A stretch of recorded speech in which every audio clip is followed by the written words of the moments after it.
So just what would a snapshot of the U.S. economy taken this week look like? My next guest has a fascinating perspective on that. He has more than 11,000 data points. That is how many cafes Starbucks has in this country. My next guest is the coffee chain's CEO and chairman, Howard Schultz. So, thank you for being on. Oh, it's my pleasure. Thank you. When you look around and you're getting this data from everywhere, do you agree with Ben Bernanke, who said this week that he thinks that the second quarter is going to be better than, the second half of the year is going to be better than the first half? That things are picking up? I'm not sure I agree with Mr. Bernanke, but I would say the economy is somewhat bifurcated. On one hand, you've got 9% unemployment and significant pressure on consumer confidence. On the other side, Starbucks is having its best year, and I think there is spending based on luxury products, affordable luxury, and there's two consumers.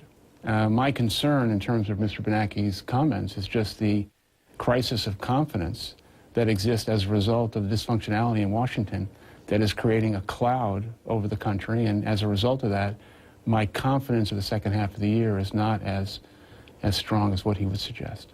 When you talk about the crisis of confidence, do you think that consumers are not spending money because they are shell-shocked from all the debt they have, because their houses and their mortgages may be underwater? Or do you really think it's beyond that and it's about this political climate in Washington? I don't think there is a silver bullet to define why customers are not spending or there is a level of no confidence in the country. Having said that, I think if you would track the crisis of confidence after the debt ceiling debacle, I think you'd see that there is a straight line in terms of what is happening in America. Americans reading the paper, listening to the news every single day, and all you hear is things are getting worse and worse, and that has a psychological effect on consumer confidence. That's what consumer confidence is. And then you have companies across the board that are sitting with $2-3 trillion of cash on the balance sheet and not spending as a result of the fact that they have no confidence in the direction of the country. So this is the connective tissue of all this is a swirl, and the swirl, unfortunately, is pessimistic. The way you describe it, it feels as though it's a little bit of a pox on both your houses. But there are two distinctly different approaches here.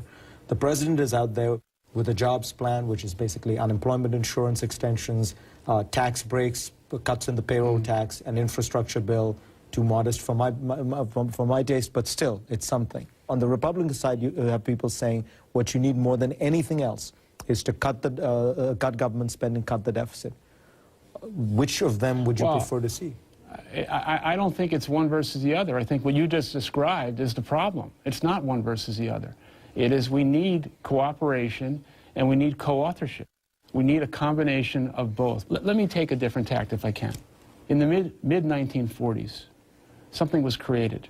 It was significant, it was innovative, it was bold, and it was courageous. It was the Marshall Plan. Now, let's take a step back. Can you imagine a situation today where the Marshall Plan would have any opportunity whatsoever in this existing political climate to succeed? And the answer unequivocally is no. I would suggest that our problems domestically are as great as the problems were when the Marshall Plan and President Truman convinced America and a Republican Congress this was the right thing to do. We need a domestic agenda, and we need a forcing function that addresses the significant problems, and as Tom Friedman said in his book, we need truth-telling once and for all. Tell us the truth. We don't have a $14 trillion deficit. It's $47 trillion. And it's things like that. Unemployment in America is not 9.1%. When you're an African American, you're Hispanic. There's no access to credit for small businesses. You were a big supporter of President Obama. You were a supporter of Obamacare. Yes. Does this suggest a kind of deep disappointment with the president? I'm not here to in any way criticize the president or any members of Congress or any party. I'm a registered Democrat, but I'm an American. I'm deeply concerned. I'm profoundly disappointed with the direction the country is going. And the president is my president. I want him to succeed. But what do you want him to do? Suppose you had him, I'm assuming you've had these opportunities. What would you tell him to do? I think we need political courage and political courage and will right now. We need big, bold ideas. We're not going to solve these problems incrementally by putting Band-Aids on things. If this was a company, if this was a business, the business would be bankrupt. And you'd have to do drastic things to override the system. We need transformation. And that transformation comes from leadership.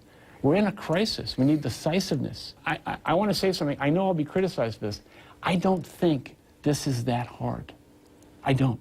What's hard is when you get people in the room who have ideology and re-election and polling, and the elephant in the room is not the problem, it's self-interest. If this was a business and you had like-minded people who's left their ego at the door to try and solve the problem, we would solve these problems.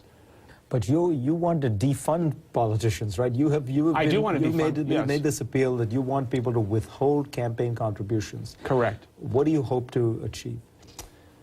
I want to suspend contributions because I don't believe that writing a check based on a $4 billion election cycle in 2008 and an estimated $5.5 billion in 2012 is what we should be doing. Instead, I want to send a powerful signal to Washington that I and other like-minded CEOs, now 150 of us, are dissatisfied with the status quo, and we are begging you to understand that we need solutions to significant problems. And I also think businesses and corporations, and this is where I feel differently than some of my brethren, we have a deeper responsibility as well, and we have to do our part. We have to invest in the economy, and we have to create a sense of optimism that we still believe in America. America's best days are ahead of us, and we believe that investing in America, despite the landscape and all the information, is still the right thing to do. Howard Schultz, pleasure to have you on. Thank you very much. And we will be back.